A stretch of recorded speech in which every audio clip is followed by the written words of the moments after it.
আমি কোনো বক্তা নই, দুই চারটা কথা আপনাদের অনুরোধে ইনশাল্লাহ শেষ করবো। আমরা এসেছি কোরআন হাদিস জানার জন্য, শোনার জন্য।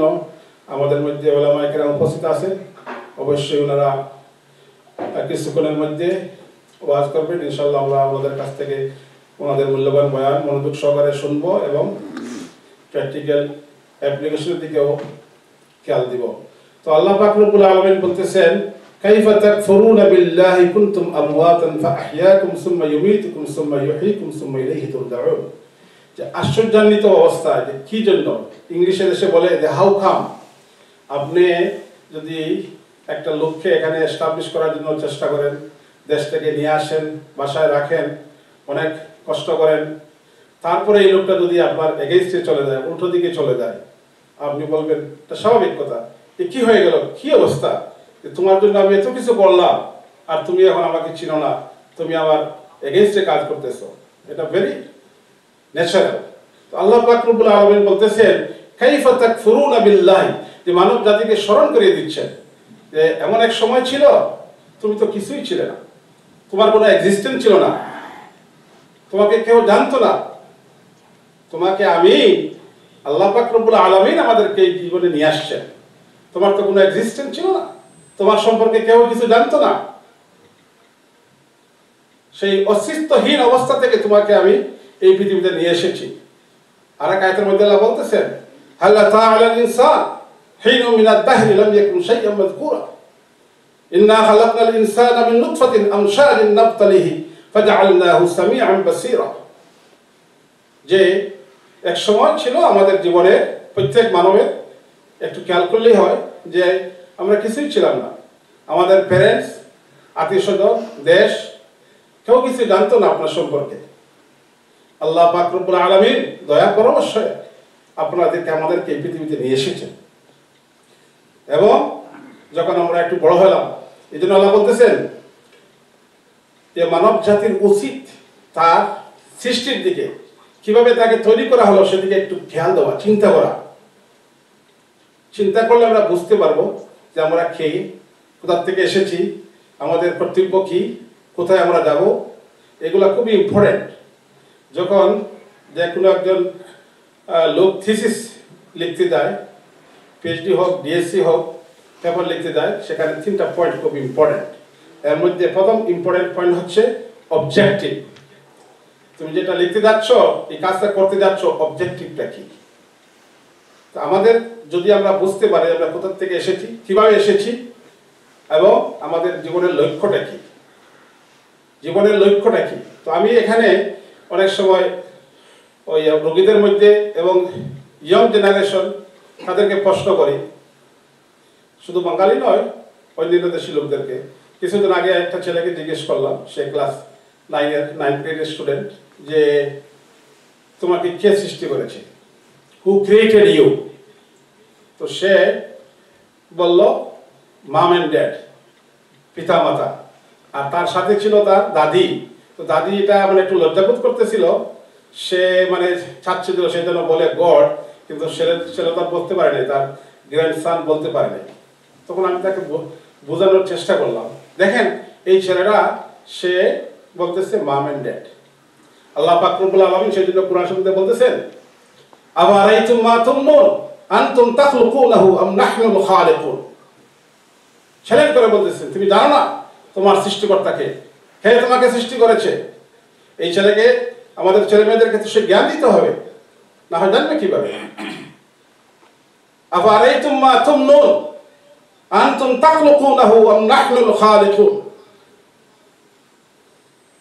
আপনারা যারা এখানে বয়স্ক লোক, পুরুষ, মেরিড, আপনারা জানেন আল্লাহ বলতেছেন যে পুরুষ লোকরা কি করে, যে throw some sperm, that's it, বীর্য নিক্ষেপ করে। কিন্তু এরপরে যে কত কাজ, মায়ের পেটে মা সন্তানকে ক্যারি করতেছে, কিন্তু মা তো জানে না কি হচ্ছে ভিতরে। যখন বাচ্চার বয়স 5.5 মান্থস হয়, তখন বাচ্চা যখন নড়াচড়া শুরু করে, তখন কি করে, মা একটু বুঝতে পারে। এর আগে মা বুঝতেই পারে না কোথায় কি হচ্ছে, বাচ্চা আছে কিনা সেটাও বলতে পারে না। ইয়াখলুকুকুম ফি বুতুনি উম্মাহাতিকুম খালকাম মিন বা'দি খালকিন ফি যুলুমাতিন সালাস। কোরআন আল্লাহ পাক রব্বুল আলামিন আমাদেরকে জানিয়ে দিচ্ছে যে তোমার মায়ের 3টি অন্ধকারের মধ্যে আমি আল্লাহ সৃষ্টিকর্তা তোমাকে সৃষ্টি করেছি এবং একটার পর একটা স্টেজ, এক স্টেজ থেকে আরেকটা স্টেজের মধ্যে তোমাকে পরিবর্তন করেছি। যেমন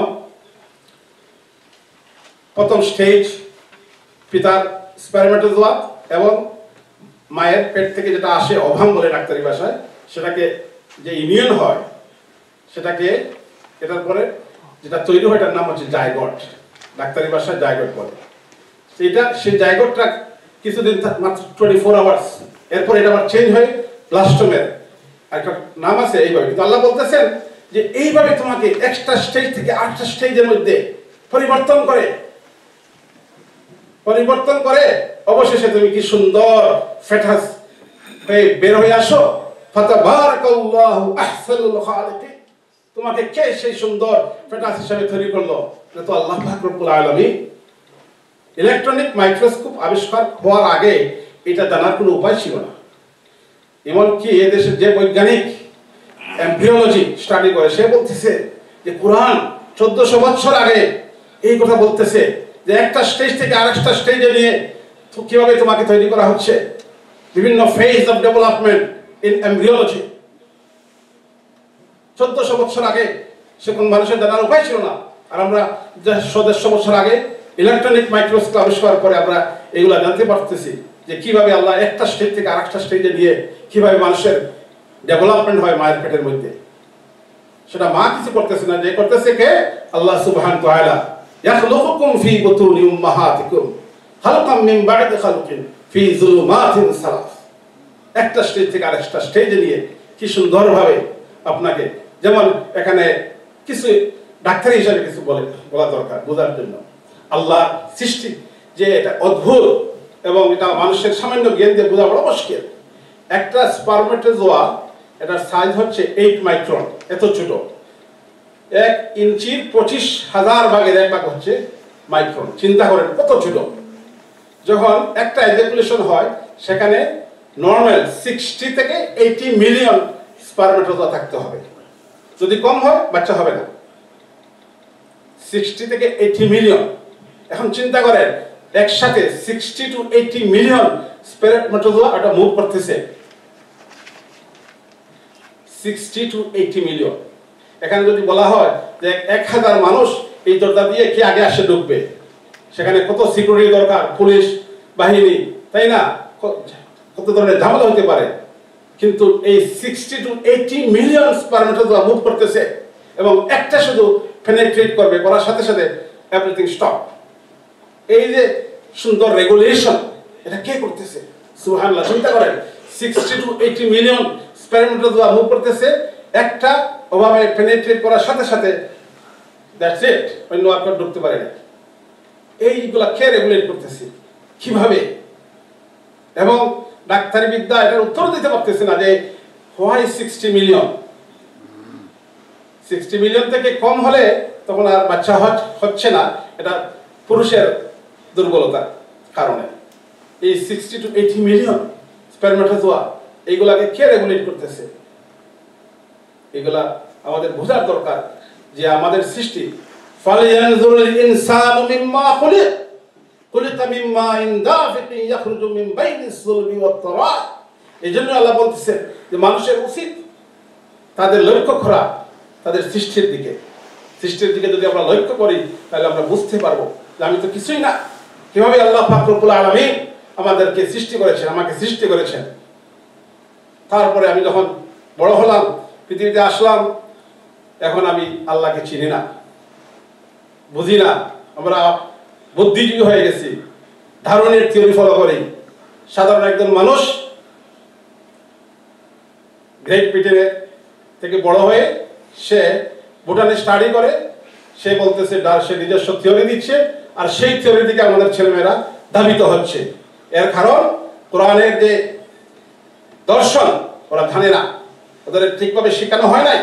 কাজে যখন সেই টিনেজ বয় 9-10-এ যাবে, তখন শিক্ষকের কাছ থেকে সামান্য লজিক দিয়ে ওই ডারউইনের থিওরি পড়বে, তখন তার কাছে মনে হবে যে ওইটাই ঠিক, ওইটাই ঠিক। কিন্তু এটাতে কাউন্টার পার্ট দিতে হবে, এদিকে আমরা দিচ্ছি না, এই সাইড উইক ওই সাইড স্ট্রং, সেই জন্য আমাদের ছেলেমেয়েরা ডারউইনের থিওরি, ইভলিউশনের থিওরিকে বিশ্বাস করতেছে। এটা দুঃখজনক ব্যাপার। আল্লাহু খালাকা কুল্লা দাবাতিন মিন মাইন ফামিনহুম মান ইয়ামশি আলা বাতনি ওয়া মিনহুম মান ইয়ামশি আলা রিজলাইন ওয়া মিনহুম মান ইয়ামশি আলা আরবা ইয়াখলুকুল্লাহু মা ইয়াশা ওয়াল্লাহু আলা কুল্লি শাইইন কাদির। এটা ডারউইনের থিওরির এগেইনস্টে। কারণ যারা ইভলিউশনের থিওরি পড়েছে তারা জানে, ওরা বলতেছে যে রেপটাইল একটা ক্লাস যারা কি করতে পারে, স্থলের মধ্যে চলতে পারে, পানির মধ্যে চলতে পারে, যেমন ক্রোকোডাইল, কুমির, সাপ। ওরা বলতেছে একসময় ওরা কি ছিল, পানির মধ্যে ছিল, পরে ডেভেলপমেন্টের এক স্টেজে এসে ওরা স্থলের মধ্যে বিচরণ করতে পারতেছে। এটা তো তার লিঙ্ক দেখাচ্ছে। কিন্তু আল্লাহ বলতেছেন আমি এটা ঠিক না, আমি সৃষ্টি করেছি, কাউকে এমনভাবে সৃষ্টি করেছি সে তার বুদ্ধি চলবে। এটা ইভলিউশনের প্রোডাক্ট নয়। আল্লাহ পাক রব্বুল আলামিন তাকে এইভাবেই সৃষ্টি করেছেন, সে বুকের উপরে চাপ দিয়ে সে কি করবে, লোকোমোশন, তার মুভমেন্ট করবে। এই বুথুন দেখতে পাচ্ছেন। অন্যদিকে আল্লাহ বলেছেন আমি কাউকে এমনভাবে সৃষ্টি করেছি সে তার দুই পা দিয়ে হাঁটবে, আর দলকে সৃষ্টি করেছি সে 4 পা দিয়ে হাঁটে। এটা এমন নয় যে 4 পা থেকে পরে 2 পা হয়ে গেল, 2টা চড়ে গেল, ইভলিউশনের রেজাল্ট না। আল্লাহু খালাকা কুল্লা দাবাতিন মিন মাইন, প্রত্যেক সৃষ্টির মধ্যে পানি একটা মেইন কম্পোনেন্ট। এবং এই আয়াতের দিকে লক্ষ্য করে সেখানে কোনো ইভলিউশনের কোনো যুক্তিকতা নেই। একটা স্পেসিস আরেকটা স্পেসিসে হঠাৎ করে এখানে আসে ঢুকে পড়ে নাই। আল্লাহ পাক রব্বুল আলামিন এইভাবেই তাকে সৃষ্টি করেছেন। রেপটাইল যে ক্লাস, তাকে এইভাবেই সৃষ্টি করা হয়েছে। আল্লাহু খালাকা কুল্লা দাবাতিন মিন মাইন ফামিনহুম মান ইয়ামশি আলা বাতনি, তারা এইভাবে হাঁটে, এইভাবে তাকে তৈরি করা হয়েছে। শুরু থেকে কয়েক মিলিয়ন বছর যাওয়ার পরে তারা চেঞ্জ হয়ে এটা হয়ে গেছে, তারা হাঁটতেছে। এটা নয়, গ্রহণ সেই সাক্ষ্য দিচ্ছে আল্লাহ পাক রব্বুল আলামিন সৃষ্টিকর্তা এইভাবেই আমাদেরকে জানিয়ে দিচ্ছেন। সেই জন্য আমাদের কোরআন স্টাডি করে আমাদের ছেলে মেয়েদেরকে, আমাদেরকে তারা বিশ্বাসী মুমিন মুসলমান, আমাদেরকে এইটা জানতে হবে। এখানে অন্য কোনো থিওরি যেন তারা বিশ্বাস না করে, স্টাডির জন্য জানা দরকার। কিন্তু যেহেতু তাদের এই সাইডটা উইক, তারা ওই সাইডে চলে যায়। বুদ্ধিজীবী, বাংলাদেশের বুদ্ধিজীবীদের কথা আপনারা জানেন যে বুদ্ধিজীবী তারা যারা বুদ্ধি কাটিয়ে জীবিকা নির্বাহ করে, তাদের কথা সবাই শুনতে পছন্দ করে, তাই না? কারণ ওরা অনেক বুদ্ধির অধিকারী। তাহলে বিড়ালকেও কি বুদ্ধিজীবী বলবে? বিড়াল তো সে কি করে, তার বুদ্ধি খাটিয়ে তার খাবারের ব্যবস্থা করে। আমাদের দেখতে হবে কে সত্যিকার বুদ্ধিজীবী, তাদের মধ্যে কোরআন এবং হাদিসের নলেজ আছে, যে আসল জ্ঞান যেটা আল্লাহ পাক রব্বুল আলামিন নবী করিম সাল্লাল্লাহু আলাইহি ওয়াসাল্লামের মাধ্যমে আমাদেরকে দান করেছেন, সেটা হচ্ছে রিয়েল নলেজ। সেজন্য আলী কারামাল্লাহু ওয়াজহু বলেছেন যে যার মধ্যে কোরআনের ইলম নাই, কোরআন নাই, সে একটা শূন্য ঘরের মতো। আপনি বড় সুন্দর করে একটা ঘর তৈরি করলেন, আর সেই ঘরের মধ্যে যদি সুন্দর স্যান্ডালিয়ার না থাকে, সুন্দর ফার্নিচার না থাকে, তাহলে দেখবেন এই ঘরের কোনো সৌন্দর্য নাই, যতই বড় করে আপনি স্ট্রাকচার তৈরি করেন। সেই মানুষ এত সুন্দর করে আল্লাহ পাক রব্বুল আলামিন মানব জাতিকে সৃষ্টি করেছেন,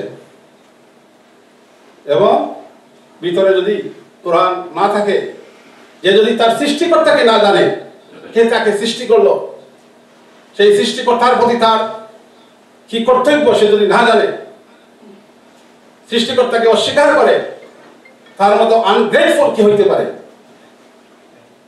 সেই জন্য আবার যাচ্ছি আমি ফিরে, এই বেশি দিন নয়, সপ্তাহখানেক আগে আর একটা খ্রিস্টান ছেলে, 9th গ্রেডের ছেলে, তাকে আমি জিজ্ঞেস করলাম এই প্রশ্নটা, যে জীবনের পারপাসটা কি? What's the purpose of our life, human life? দেখেন ছেলেটা কিন্তু খ্রিস্টান ক্যাথলিক। আমার মনে হলো যে সে বাসায় বা তার ধর্ম সম্পর্কে কিছুটা জ্ঞান আছে। তো ছেলেটা চিন্তা ভাবনা করে আমাকে সুন্দর উত্তর দিল। আই এম ভেরি হ্যাপি তার উত্তর দেওয়াটা। সে বলতেছে যে দি পারপাস অফ লাইফ, মানুষ জীবনের আসল পয়েন্টটা কি? কারণ আমরা তো সাথে সাথে বলে ফেলি, হ্যাঁ আমি ইঞ্জিনিয়ার হব, আমি ডাক্তার হব, আমি বুদ্ধিজীবী হব, আমি বিজনেসম্যান হব, পয়সা উপার্জন করব, পলিটিশিয়ান হব, এইগুলা। কিন্তু ছেলেটা আনসার দিল যে টু গ্লোরিফাই দি লর্ড, সুবহানাল্লাহ। দেখছেন সেই খ্রিস্টান ছেলেটা এই উত্তর দিল যে আমাদের জীবনের মেইন পারপাস হচ্ছে টু গ্লোরিফাই দি লর্ড, অর্থাৎ আল্লাহ পাক রব্বুল আলামিনের উপাসনা, আল্লাহ পাক রব্বুল আলামিনের ইবাদত করা। এটা খ্রিস্টান 9th গ্রেডের ছেলে, সে তার এই আনসারটা দিল। সেই জন্য আমাদের ছেলে মেয়েদেরকে আমাদের শিক্ষা দিতে হবে, তারা বুঝতে হবে যে আল্লাহ পাক রব্বুল আলামিন আমাদেরকে সৃষ্টি করেছেন একমাত্র উদ্দেশ্য ওমা খালাকতুল জিন্না ওয়াল ইনসা ইল্লা লিয়াবুদুন, উপাসনার জন্য। যে সৃষ্টিকর্তা আমাদেরকে অস্তিত্বহীন অবস্থা থেকে যেখানে নিয়ে আসলেন, তারপরে আমাদেরকে কি করলেন, আমাদের সুযোগ দিলেন, সুন্দর বডি হলো, এখন আপনি চিন্তা করতে পারেন, আপনি কাজ করতে পারেন, অনেক কিছু করতে পারেন। কিন্তু আসল যে কাজ, যেটা যে আল্লাহ পাক রব্বুল আলামিনের প্রতি আপনার আমার যে শুকরিয়া, কৃতজ্ঞতা, যার অসংখ্য নিয়ামত ভোগ করতেছি, সেদিকে খেয়াল নাই। আর এই আবার এক সময় আসবে, এইগুলা সব চলে যাবে, আমাদের কিছুই থাকবে না। এটা আল্লাহ বলছেন, স্মরণ করিয়ে দিচ্ছেন, কাইফা তাকফুরুনা বিল্লাহি কুনতুম আমওয়াতান ফাআহইয়াকুম সুম্মা ইউমীতুকুম সুম্মা ইউহয়ীকুম। যদি আমরা সেদিকে খেয়াল দেই, এই সুন্দর বডিও থাকবে না, সেই বুদ্ধিজীবীর অবস্থাও থাকবে না। আজকাল আমরা দেখি 60 বছর বয়সে অনেকের বিরাট ডেমেনশিয়া, আলজাইমার্স ডিজিজ, অনেকের অ্যাডভান্স ডেমেনশিয়া, অনেক বিভিন্ন ধরনের ডেমেনশিয়া আছে। সেই ডেমেনশিয়া ধরে পড়লে তখন আর কথা মনে থাকবে না, সব ভুলে যাবেন, আপনার ওয়াইফের নামটা পর্যন্ত বলতে পারবেন না, ওয়াইফকে চিনেন না, এইরকম অবস্থা হয়ে যাবে। সেখানে আপনার কোনো হাত নেই, কন্ট্রোল নাই। এলা আমাদের বুঝতে হবে যে আমার কিছুই না। আমরা যে বিশ্বাসী মুমিন, যখন আমরা এটাই বুঝতে পারবো যে যা কিছু আমার আছে, শরীর থেকে শুরু করে এই যে নিয়ামত চক্ষু, আল্লাহ পাক রব্বুল আলামিনের বড় নিয়ামত। 80% ইনফরমেশন আপনি পাচ্ছেন সেই ভিশনের মাধ্যমে, 20% শ্রবণ শক্তির মাধ্যমে। এগুলো আল্লাহ আমাদেরকে দান করেছে। এইগুলার দিকে আমাদের খেয়াল রাখতে হবে যে আমাদের এখানে কিছু করার নাই, যা কিছু আছে আমার সবকিছু আল্লাহ পাক রব্বুল আলামিনের পক্ষ থেকে, এটা একটা নিয়ামত। এই জন্য আমাদেরকে কি করতে হবে, তার দিকে ধাবিত হইতে হবে, তার কথা স্মরণ করতে হবে, এবং আমাদেরকে মৃত্যুর কথা স্মরণ রাখতে হবে। আল্লাহ পাক রব্বুল আলামিন বলেছেন, তুমি যাই করো না কেন, এই কথা তোমাকে মনে রাখতে হবে।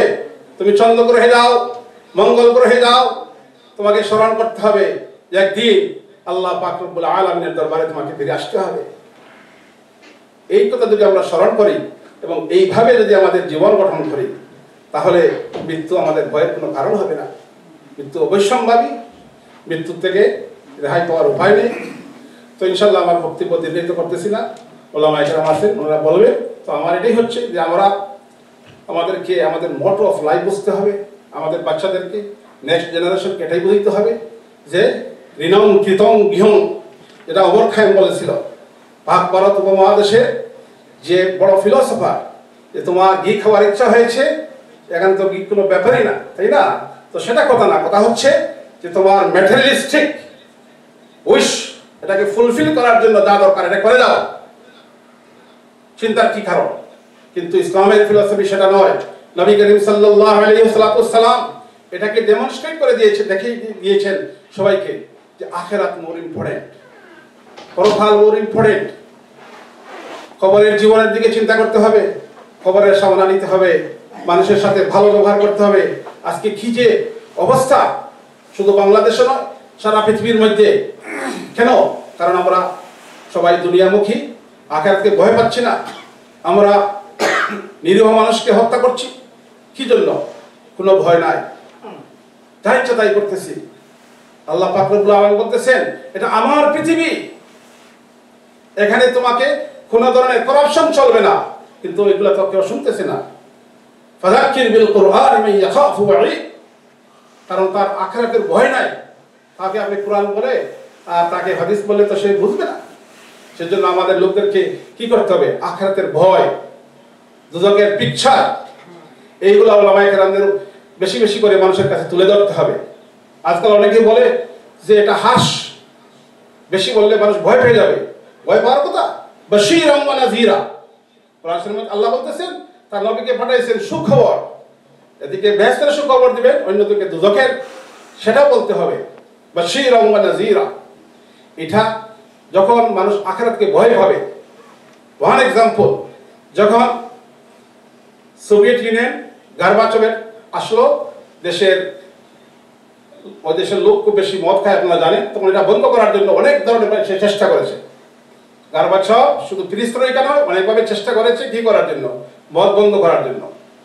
অনেক আইন তাদের সেই যেখান থেকে ওয়াইন তৈরি হয় এগুলা কেটে ফেলছে, বাচ্চাদেরকে 21 বছর আগে মদ কিনতে পারবে না, অনেক কিছু, কিন্তু কার্যকরী হয় নাই। লোকজন বাসায় বসে মদ তৈরি করতে শুরু করেছে, ইম্পিওর মদ, সেটা থেকে আরো সমস্যা হয়ে গেল, ফেলিওর। আমেরিকান কংগ্রেস সেনেট 1930 দিকে আইন তৈরি করলো এই মদের ব্যাপারে। এটা বিরাট সমস্যা, সামাজিক সমস্যা, এটা দূর করার জন্য, কিন্তু এরাও ফেলিওর, তাদের আইন কাজ হয় নাই।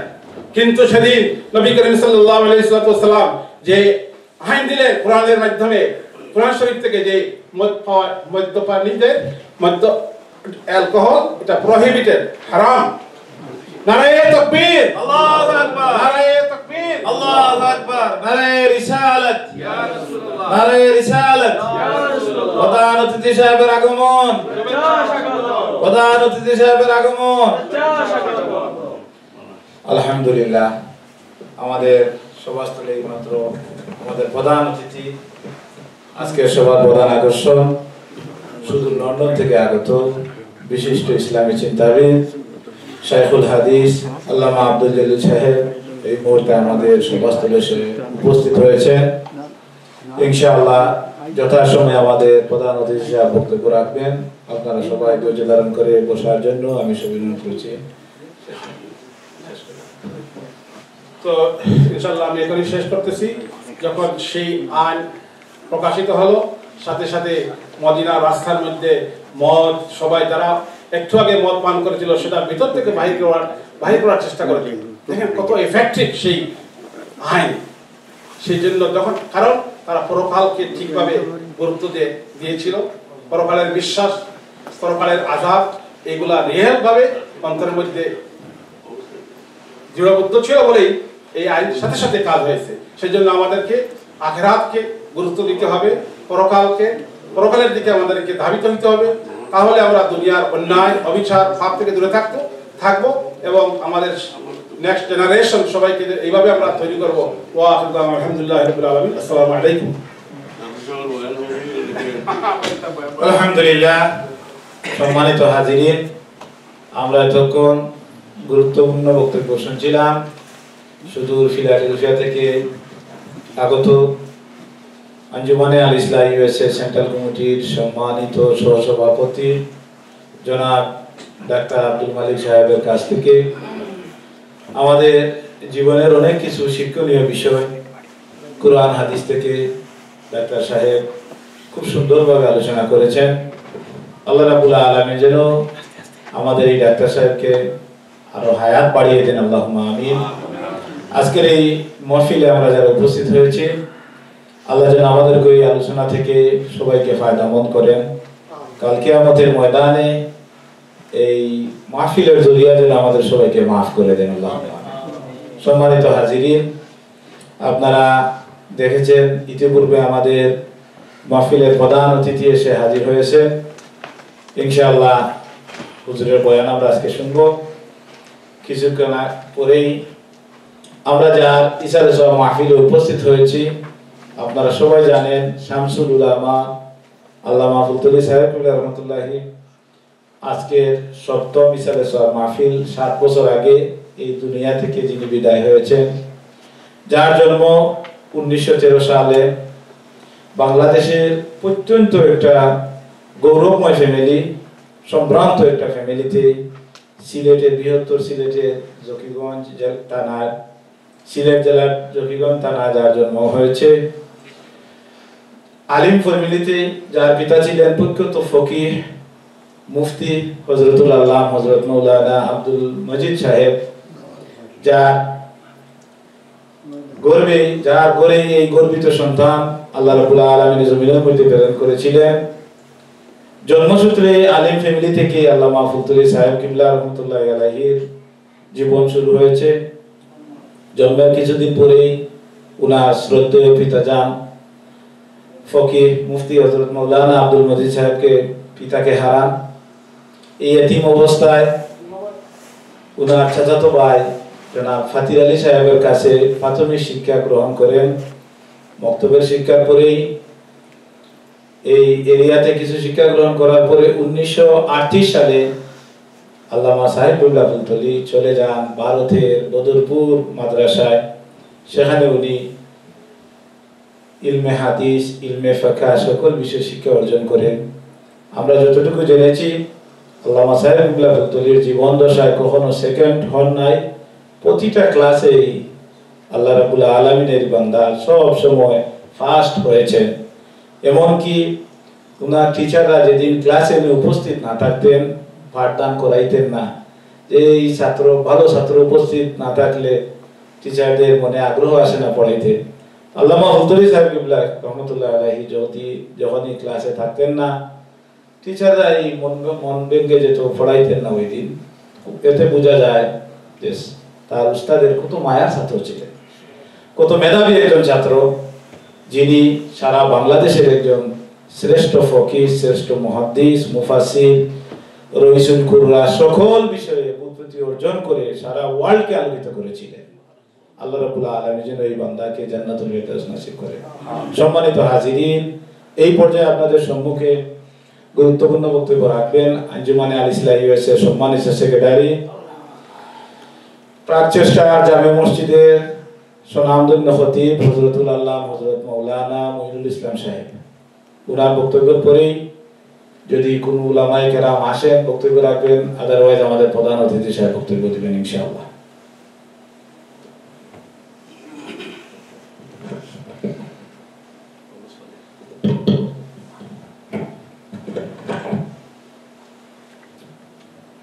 আসসালামু আলাইকুম। আলহামদুলিল্লাহ আলহামদুলিল্লাহি কাফা ওয়া সালামুন আলা ইবাদিহিল্লাযীনা ইসতাফা। আম্মা বা'দু ফাআউযু বিল্লাহি মিনাশ শাইতানির রাজীম। বিসমিল্লাহির রাহমানির রহিম। আলা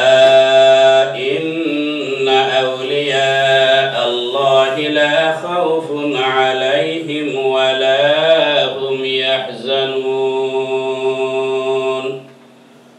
صدق الله العظيم. إن الله وملائكته يصلون على النبي يا أيها الذين آمنوا صلوا عليه وسلموا تسليما. اللهم صل على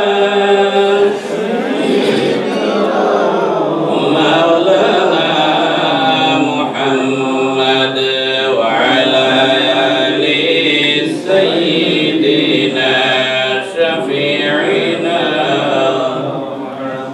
اللهم صل على سيدنا مولانا وعلى آل سيدنا شفيعنا. اللهم صل على سيدنا مولانا وعلى آل سيدنا شفيعنا. وأحسن منك لم تر قط عيني وأجمل منك لم تلد النساء. اللهم صل على سيدنا مولانا محمد وعلى آل سيدنا شفيعنا. مبرأ من كل عيب كأنك قد خلقت كما تشاء اللهم صل على سيدنا مولانا محمد وعلى آل سيدنا شفيعنا আজকের এই মহতি নুরানি মাহফিলের সম্মানিত সভাপতি, উপস্থিত প্রধান অতিথি, উপস্থিত মুআজ্জাজ উলামায়ে কেরাম, নবী প্রেমিক, রাসূল প্রেমিক, আউলিয়া কেরামের মুহিব্বিন, সামিঈন আযম, মহান আল্লাহ তাবারাক ওয়া তাআলার আলী শাহ দরবারে আজকে আমরা অন্তরের অন্তঃস্থল থেকে কালিমাতুশ শুকর আদায় করে নেই যে মহান রব্বুল আলামিন তার এক মকবুল ওলির স্মরণে, এই ওলির নামে যে মসজিদ এই নিউ ইয়র্কের জমিনে প্রতিষ্ঠিত হয়েছে, সেই মসজিদে আমাদেরকে ইসালে সাহাবের মাহফিলে হাজির হওয়ার তৌফিক দিয়েছেন। আমরা আল্লাহ পাকের মহান দরবারে শুকরিয়া আদায় করে নেই আলহামদুলিল্লাহ। হাজিরিন, ইতিপূর্বে আপনারা আলোচনা শুনে আসতেছেন মাগরিবের পর থেকে। আজকের এই যে মাহফিল, ইসালে সাহাবের মাহফিল, শামসুল উলামা আল্লামা ফুলতলি সাহেব কিবলা রহমতুল্লাহি আলাইহির স্মরণে এই মাহফিল। শামসুল উলামা সাহেব কিবলার নাম তো আর এটা নয়। সাহেব কিবলার নাম আমরা সবাই জানি, কিন্তু নামের পূর্বে যে শামসুল উলামা, এই যে দুইটা ওয়ার্ড আমরা দেখতে পাই, এই দুইটা ওয়ার্ডের মিনিং আমাদেরকে তাও জেনে নেওয়া ভালো। শামসুন বলা হয় সূর্য। শামসুন মিনিং হচ্ছে, এটা আরবিক ওয়ার্ড সূর্য, আর আলিমের বহু বচন উলামা। আলিম এটা আমরা সবাই জানি, জ্ঞানী, গুণী, নলেজার পারসন, ওনাকে আলিম বলা হয়। আর বিশেষ করে আলিম বলতে আমরা আরবি শিক্ষিত যিনি টাইটেল পাস, নর্মালি আমরা ওনাকেই আলিম বলি, এই ধরনের লোকদের। শামসুল উলামা, যেহেতু উলামা শব্দ এখানে প্লুরাল এসেছে, তাই সমস্ত আলিমদের, যারা হক্কানি আলিম রয়েছে, হক্কানি আলিম এক ওয়ার্ড, আর আলিম আর একটা ওয়ার্ড। আলিম আলিফ দিয়ে, এটা বড় ভয়ঙ্কর, বিপজ্জনক। আর আইন দিয়ে যদি বলেন তাহলে বুঝাইবে জ্ঞানী, গুণী। এই সমস্ত জ্ঞানী, গুণী, সমস্ত আলিমদের সূর্য, এই সমস্ত আলিমদের সূর্য আল্লামা ফুলতলি সাহেব কিবলা রহমতুল্লাহি আলাইহিকে এই টাইটেলটা খেয়ে দিলেন।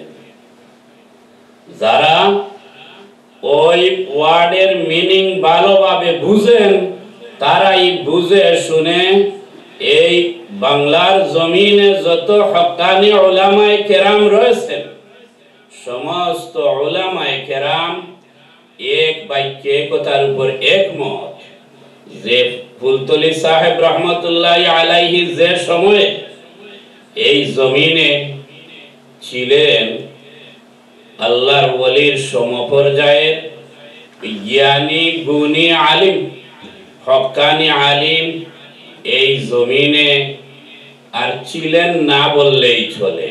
সুবহানাল্লাহ।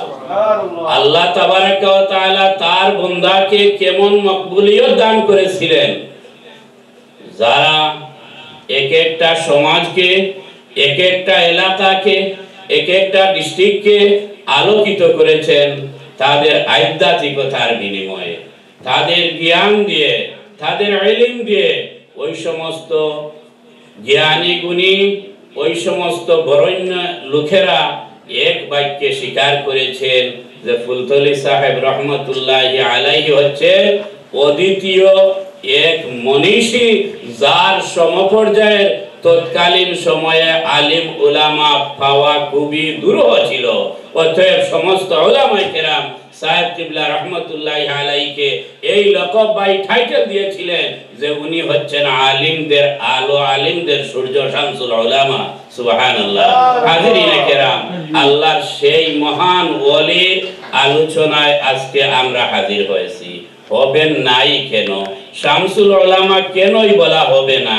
একটু যদি আমরা এই শুধু বাংলার জমিন নয়, এই পৃথিবীর দিকে যদি আমরা তাকাই, এই পৃথিবীতে যারাই জ্ঞানী গুণী বিশেষ করে হক্কানি আলিম রয়েছেন, দেখবেন হয়তো এই ইলমের স্টেজ বা এই ইলমের ক্যাটাগরিটা হয়তো উনার সময়ে না হয় উনার পিতা আলিম ছিলেন, না হয় আরো এক স্টেপ উপরে, কিন্তু একটু আগেই এই বন্ধুবর মাওলানা আবুল কাসেম ইয়াহিয়া সাহেব বলেছেন যে ফুলতলি সাহেব রহমতুল্লাহি আলাইহি যেমন যুগের শ্রেষ্ঠ আলিম ছিলেন, তেমনি ছিলেন উনার ওয়ালিদ মুহতারাম মুফতি মাওলানা আব্দুল মজিদ রহমতুল্লাহি আলাইহি, উনিও ছিলেন যুগের শ্রেষ্ঠ আলিম। তদ্রূপ ছিলেন উনার দাদা সাহেব বড় আলিম। এবং উপরের দিকে গেলে এইভাবে আমরা দেখব যে উনার পূর্বপুরুষরা প্রত্যেকেই ছিলেন হক্কানি আলিম। আর নিচের দিকে যদি চলে আসি, তাহলে এটাই আমরা খুবই গর্বের সাথে বলতে পারি, এই পৃথিবীতে যত জ্ঞানী গুণী মনীষী রয়েছেন, উনাদের দিকে যদি আমরা তাকাই, তাহলে দেখব যে কেউ হয়তো 2, 4, 5, 7 জন যদি সন্তান থাকেন, কাকে হয়তো এর মধ্যে 2-1 জনকে কুরআন হাদিসের বিশেষ জ্ঞানী গুণী বানিয়েছেন, কিন্তু বাকি হয়তো কেউ এই লাইনে, কেউ ওই লাইনে, কেউ ওই লাইনে, কিন্তু সমস্ত সন্তানেরা বড় বড় আলিম এমলা আপনি পৃথিবীতে তালাশ করে, আমি তো বাংলা শুধু বাংলাদেশ ছেড়ে দিলাম, আমরা যেহেতু ওই লাইনেই আছি, বাল্য বয়স থেকে কিছু কিতাবাদি নিয়ে মাদ্রাসায় যাওয়া আসা করেছি এবং এরপরে থেকেও আলিমুল আমাদের কিছু সোহবত পেয়েছি। আমরা সমস্ত বাংলাদেশ আমরা চোখ নজর করে দেখেছি যে এমন কোন আলিম পাওয়া যায় না, এমন কোন পীর সাহেব পাওয়া যায় না, এমন কোন বুজুর্গ পাওয়া যায় না যে যিনি উনার প্রত্যেকটা সন্তানকে কুরআন হাদিসের শিক্ষায় শিক্ষিত করে একেবারে উন্নতির চরম শিখরে আরোহিত করেছেন। এমলা একজন লোক পাওয়া খুবই দুরূহ। কিন্তু একমাত্র দেখা যায় আল্লামা ফুলতলি সাহেব কিবলা রহমতুল্লাহি আলাইহি, যাকে ওই যুগের সমস্ত উলামায়ে কেরামরা শামসুল উলামা টাইটেল দিয়েছিলেন, ফুলতলি সাহেব রহমতুল্লাহি আলাইহি উনার 7 জন ছেলে সবাইকে মুফতি, মুহাদ্দিস, মুফাসসির, ফকিহ এইভাবে বড় বড় খেতাব দিয়ে ওই ধর্মীয় শিক্ষায় এক একজনকে বড় বড় আলিম বানিয়েছেন। সুবহানাল্লাহ। হাজিরিনে কেরাম, ফলের সৌন্দর্য থেকে গাছের কিছু কদর বোঝা যায়, যে ফল যদি ভালো হয় বোঝা যায় গাছটার মধ্যেও কিছু গুণ আছে। ফুলতলি সাহেব রহমতুল্লাহ আলাইহি কেমন ছিলেন? উনার এই যে আওলাদদেরকে দ্বীনি শিক্ষায়, ধর্মীয় শিক্ষায় শিক্ষিত করে সমাজের প্রতিটা মানুষ যাতে উনার পরবর্তীতে ওই সন্তানাদির কাছ থেকে আলো নিতে পারে, সেই ব্যবস্থাটুকু করে গিয়েছেন। সুবহানাল্লাহ। সাহেব কিবলা রহমতুল্লাহি আলাইহির জীবদ্দশায় আমরা দেখেছি এবং বড় বড় বুজুর্গানে কেরামের জবানে আলোচনা শুনেছি।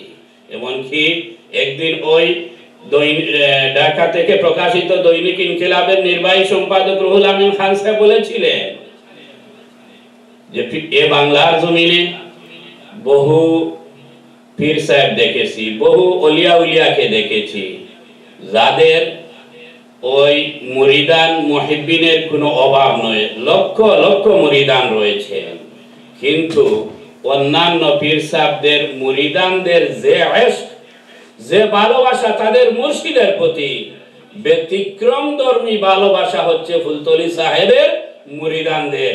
আমি দেখেছি, উনি উনার জবান দিয়ে বলতেছেন যে আমরা দেখেছি যেহেতু বিভিন্ন ডিস্ট্রিক্টে বিভিন্ন অঞ্চলে যাওয়া পড়েছে, বিভিন্ন বুজুর্গানে কেরামের সোহবত নেওয়ার সুযোগ হয়েছিল, কিন্তু দেখেছি অন্যান্য পীর সাহেবরা যখন তাদের মুরিদের সামনে আসেন তারা নীরবে বসে কথা শুনেন, একটু দূরে থাকেন। কিন্তু ফুলতলি সাহেব রহমতুল্লাহ আলাইহি উনি এমন এক মুর্শিদ ছিলেন, উনি এমন এক বুজুর্গ ছিলেন যে উনার ওই মুরিদানরা যখনই উনাকে দেখে, আগুন দেখার পরে কীট পতঙ্গ ওগুলা যে আগুনের মধ্যে ওই ঝাঁপ দিলে ও যে মারা যাবে ওটা নিশ্চিত বুঝার পরেও কীটপতঙ্গ যেভাবে আগুনের মধ্যে ঝাঁপ মেরে পড়ে যায়, ফুলতলি সাহেব রহমতুল্লাহি আলাইহির মুরিদানরা উনাকে দেখার পরে আর তারা দূরে বসতে পারে না, তারা কে কার আগে সাহেব কিবলার ক্লোজ থেকে আরো ক্লোজ, নিকট থেকে আরো নিকটে এসে বসবে, এটাই তাকে তাদের মনের একমাত্র সাধনা। তাই দেখা গিয়েছে অনেক মাহফিলে সাহেব কিবলা রহমতুল্লাহ আলাইহি মাহফিলে আসন গ্রহণ করার আগে চতুর্দিকে একবারে বড় বড় বাঁশ দিয়ে বা বড় বড় গাছের কুঠি দিয়ে বেষ্টনী দিয়ে রাখা হয়েছে। সাহেব কিবলা আসবেন, মাহফিলে বসে একটু নিরিবিলি ওয়াজ করবেন। কোনো মতে ওয়াজ করেছেন, কেবল ওয়াজ শেষ হয়েছে, আর ওই গড় কোথায় গেছে, কিভাবে ওটা আটকিয়ে রাখা যায়, কে কোন দিকে ধাক্কা মেরেছে, কে যেন কি যেন বোঝা যায় যে সাহেব কিবলার গার নিকটে যদি তারা একটু পৌঁছে যায় তাহলে কি যেন একটা পেয়ে যাবে। এটাই রুহুল আমিন খান সাহেব উনি বেশ কয়েক বছর আগে এই ধরনের একটা উক্তি করেছিলেন, কথা প্রসঙ্গে আমার স্মরণ হয়ে যায়। তো যাক হাজরিনে কেরাম, সাহেব কিবলা রহমতুল্লাহ আলাইহি উনি এক আলা দরজার বুজুর্গ ছিলেন। আল্লাহ তাবারাকা ওয়া তাআলা এই পৃথিবীর কতগুলা মানুষগুলাকে ওই গুমরাহির রাস্তা থেকে আলোর দিকে ফিরিয়ে আনার জন্য যুগে যুগে আম্বিয়া আলাইহিমুস সালাতু ওয়াস সালামকে পৃথিবীতে প্রেরণ করেছিলেন।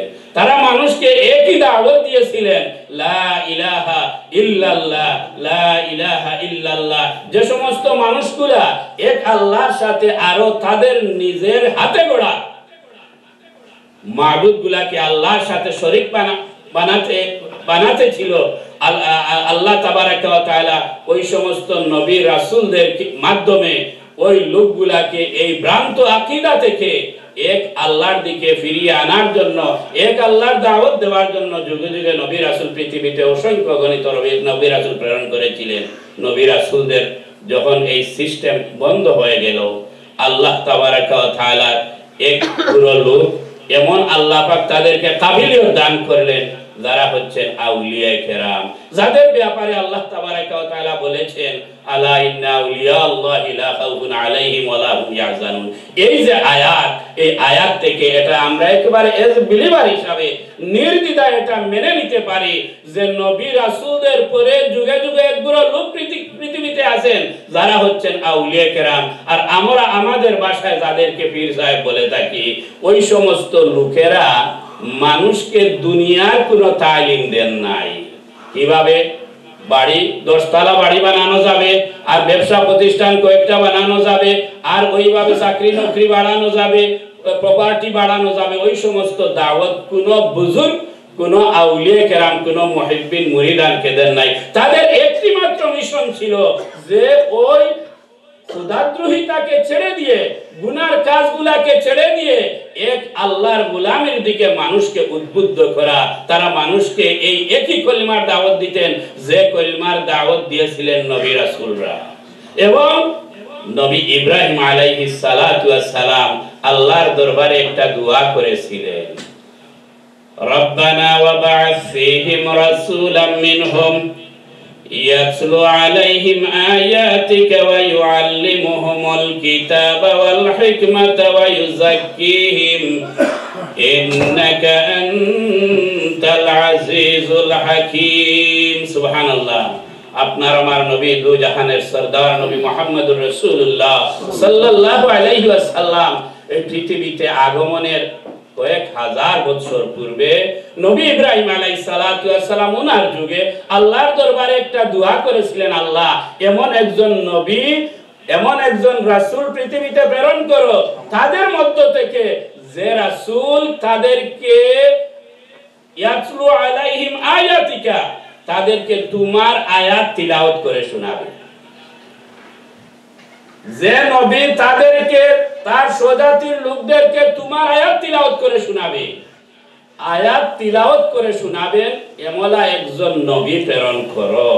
ইব্রাহিম আলাইহিস সালাম আল্লাহর দরবারে দোয়া করেছিলেন, আল্লাহ তাবারাকা ওয়া তাআলা ইব্রাহিম আলাইহিস সালাতু ওয়াস সালামের দুয়ার ফসল হিসাবে আপনার আমার নবী রাহমাতুল লিল আলামিনকে জমিনে প্রেরণ করেছিলেন। আর রাহমাতুল লিল আলামিন এই কৃতজ্ঞতাও স্বীকার করেছিলেন, বলেছিলেন যে আমি ওই তিন কারণে এই পৃথিবীতে আল্লাহ পাক আমাকে প্রেরণ করেছেন, এর মধ্যে একটা হচ্ছে আমার বাবা ইব্রাহিম আলাইহিস সালাতু ওয়াস সালামের দুআর ফসল হিসাবে আল্লাহ পাক আমাকে পৃথিবীতে প্রেরণ করেছেন। সুবহানাল্লাহ।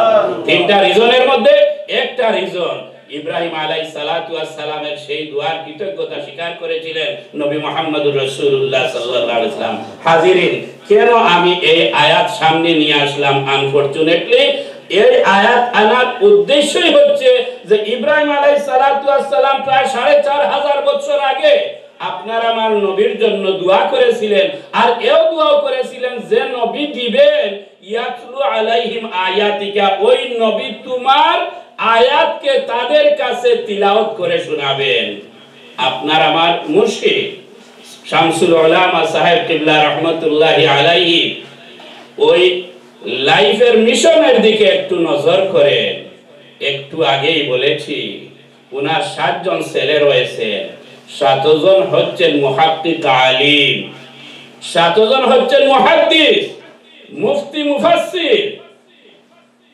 এই সন্তানদেরকে সাথে নিয়ে সাহেব কিবলা রাহমাতুল্লাহি আলাইহি এমন একটা মিশন শুরু করেছিলেন যেটা হচ্ছে তিলাওয়াতের মিশন। সুবহানাল্লাহ।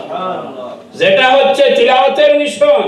ওই তিলাওয়াতের মিশন স্টার্ট করেছিলেন, ওই মিশনটা এমন ভাবে মকবুলিয়ত লাভ করেছে আজকে ওই বাংলার ওই সীমানার মধ্যে ওটা সীমিত নয়, বাংলাদেশের সীমানা অতিক্রম করে আজকে বহির বিশ্বের বিভিন্ন দেশে দারুল কেরাত শুরু হয়েছে। আমরা প্রত্যেকেই দারুল কেরাতের সাথে ভালোভাবেই পরিচিত আছি। এই দারুল কেরাত কেমন খেদমত করে চলতেছে, কেমন একটা খেদমত।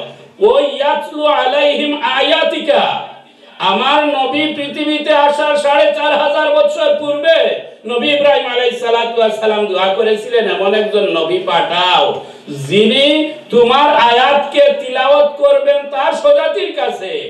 আল্লাহ তাবারাকা ওয়া তাআলা দোয়া কবুল করেছিলেন। আপনার আমার নবী রাহমাতুল লিল আলামিন জমিনে আগমন করেছিলেন। নবীদের রাস্তা কাটা হয়ে গেছে, বন্ধ হয়ে গেছে। হুজুর বলেছেন আনা খাতামুন নবিয়্যিন লা নবিয়্যা বা'দি, আমি হচ্ছি সর্বশেষ নবী, আমার পরে আর নবী আসবেন না। আল্লাহ তাবারাকা ওয়া তাআলা জানিয়ে দেন আরো এক গুলো লোক আসবে, তারা হচ্ছে আউলিয়া কেরাম, তারা হচ্ছে ওলি আল্লাহ।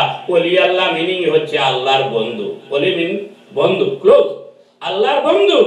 আল্লাহ তাবারাকা ওয়া তাআলা তার বন্ধু হিসাবে, তার ফ্রেন্ড হিসাবে এমন কতিপয় লোককে যুগে যুগে পৃথিবীতে প্রেরণ করবেন যারা মানুষকে ওই ডিউটি পালন করবেন। ইয়াতলু আলাইহিম আয়াতিকা, আল্লাহর আয়াতকে ওই মানুষগুলার কাছে পৌঁছাবেন। কেন আল্লাহর আয়াতকে পৌঁছাবেন? আয়াতের ওইগুলা শিখার কি প্রয়োজন, এগুলা শিখার কত প্রয়োজন রয়েছে। যেহেতু আল্লাহ তাবারাকা ওয়া তাআলা আমাদেরকে তার গোলামের জন্য পৃথিবীতে প্রেরণ করেছেন, আর গোলামের মধ্যে সবচেয়ে আলা দরজার গোলামি হচ্ছে নামাজ। আলা দরজার গোলামি হচ্ছে নামাজ। আর ওই নামাজকে যদি আমরা আদায় করতে যাই তাহলে এই নামাজের মধ্যে এমন কিছু ডিউটি রয়েছে, এমন কিছু অ্যাক্টিভিটি রয়েছে যেগুলাকে ফরজ বানিয়ে দেওয়া হয়েছে নামাজের মধ্যে। যেমন সূরা কেরাত, ওগুলা পড়তে হয় কি পড়তে হয় না? পড়তে হয়। অতএব সূরা কেরাত এগুলা পড়তে হয়। আর যেহেতু পড়তে হয় তাই ওগুলাকে সহি শুদ্ধ করে পড়তে হবে। যদি গলত পড়েন তাহলে বলেন তো সহি শুদ্ধ করে পড়লে মান কারা হারফাম মিনাল কুরআনি ফালাহু 10 হাসানা। আমার নবী বলেছেন যে একটা হরফ কুরআনে কারীম থেকে যদি কেউ তিলাওয়াত করে তার জন্য ফালাহু 10 হাসানা, তার জন্য 10টা নেকি। এখন আপনি রং ওয়েতে গলত পড়লেন, প্রনাউন্সিয়েশনটা ভালো হলো না, এটা রং হয়ে গিয়েছে, আপনার জন্য কি ওই 10টা নেকি স্যাংশন হবে? না, হুজুর সেদিন ওয়াজ করেছেন যে এক গুরু লোক কোরআনে কারীম তিলাওয়াত করতে থাকে আর তাদের জন্য বদদুয়া করতে থাকেন আল্লাহর রহমতের ফেরেশতারা, এবং তাদের একদিকে তিলাওয়াত করে আর তাদের নামায়ে আমলনামার মধ্যে সওয়াব তো কাউন্ট হওয়া দূরের কথা, প্রতিটা হরফের বিনিময়ে কেবল গুনাহই কাউন্ট হতে থাকে। আল্লাহু আকবার। কেন গুনাহ কাউন্ট হয়? যে প্রনাউন্সিয়েশন গুলা রাইট হইতেছে না।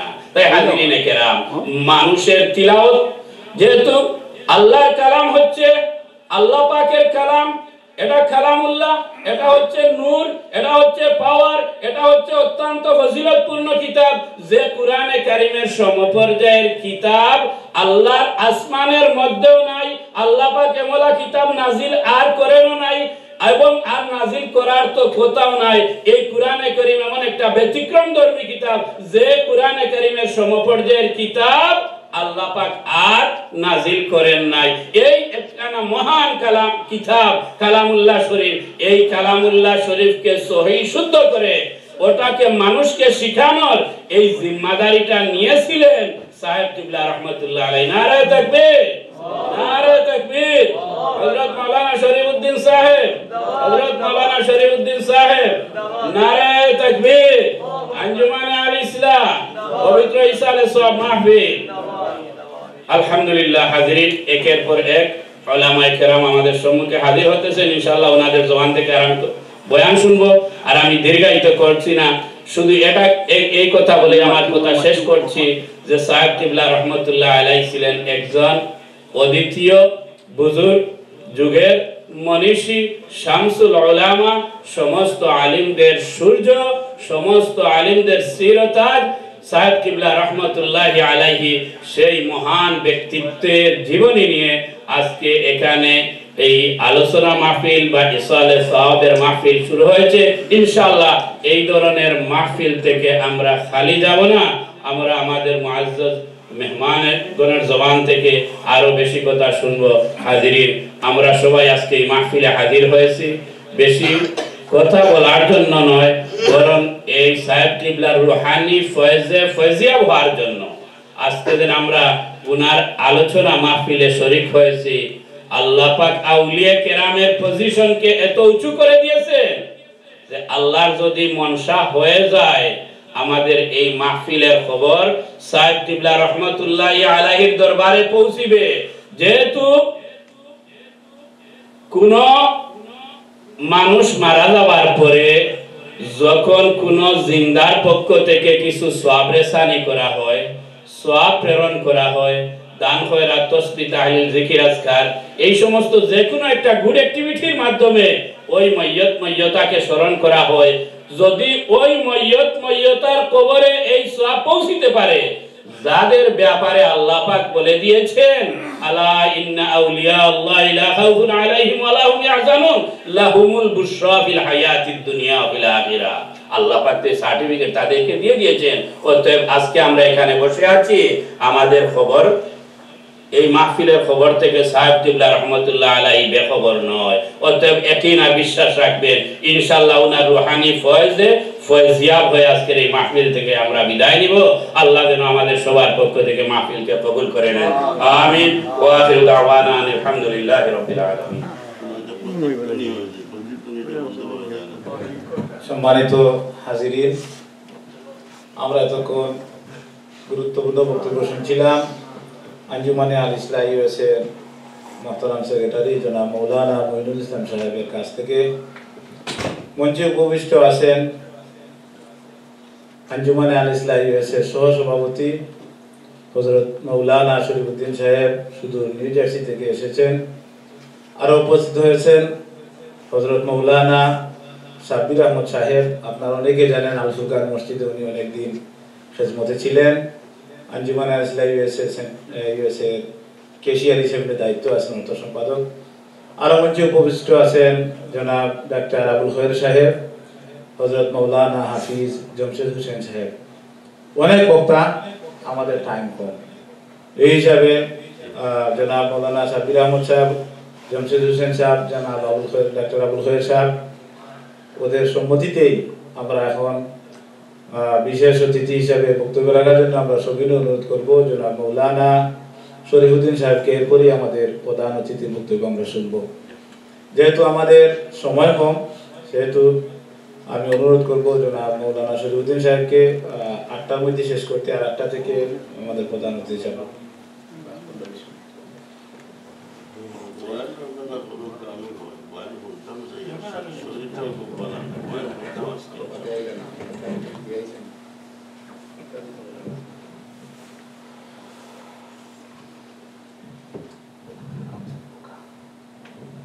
السلام عليكم. الحمد لله نحمده ونستعينه ونستغفره ونؤمن به ونتوكل عليه ونعوذ بالله من شرور أنفسنا ومن سيئات أعمالنا من يهده الله فلا مضل له ومن يضلل فلا هادي له ونشهد أن لا إله إلا الله وحده لا شريك له ونشهد أن سيدنا ومولانا محمدا عبده ورسوله صلى الله عليه وسلم. أما بعد فأعوذ بالله من الشيطان الرجيم. بسم الله الرحمن الرحيم. ألا إن أولياء الله لا خوف عليهم ولا هم يحزنون. صدق الله. اللهم صل على سيدنا وعلى آل سيدنا مولانا. اللهم صل على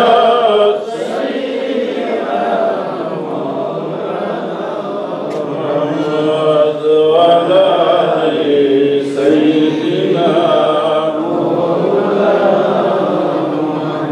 والحبيب الذي ترجى شفاعته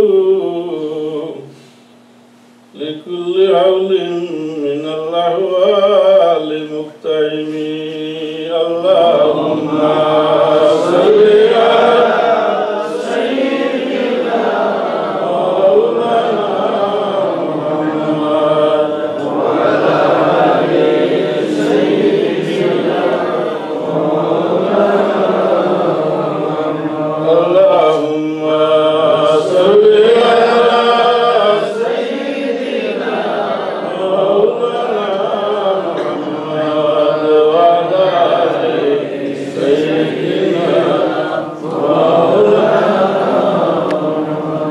نبينا العامل النهي فلا أحد بر بالقول لا منه ولا نعمي. اللهم صل على سيدنا مولانا محمد وعلى آل سيدنا مولانا. اللهم صل على سيدنا مولانا محمد وعلى آل سيدنا مولانا.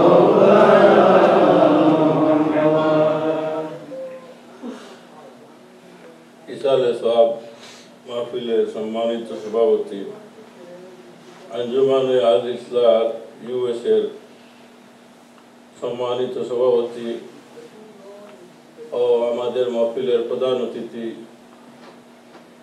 হযরতুল আল্লামা মুহাদ্দিস আব্দুল জলিল সাহেব, লন্ডন কাইজেল মাদ্রাসা, উপস্থিত উলামায়ে কেরাম, হাজিরানে কেরাম, আমরা আজকে হযরত সুলতানি রহমতুল্লাহি আলাইহি রিসালে সাহেবের মাহফিলে উপস্থিত হয়েছি। এই মাহফিল হলো ওলি আল্লাহদের মাহফিল। ওলি আল্লাহ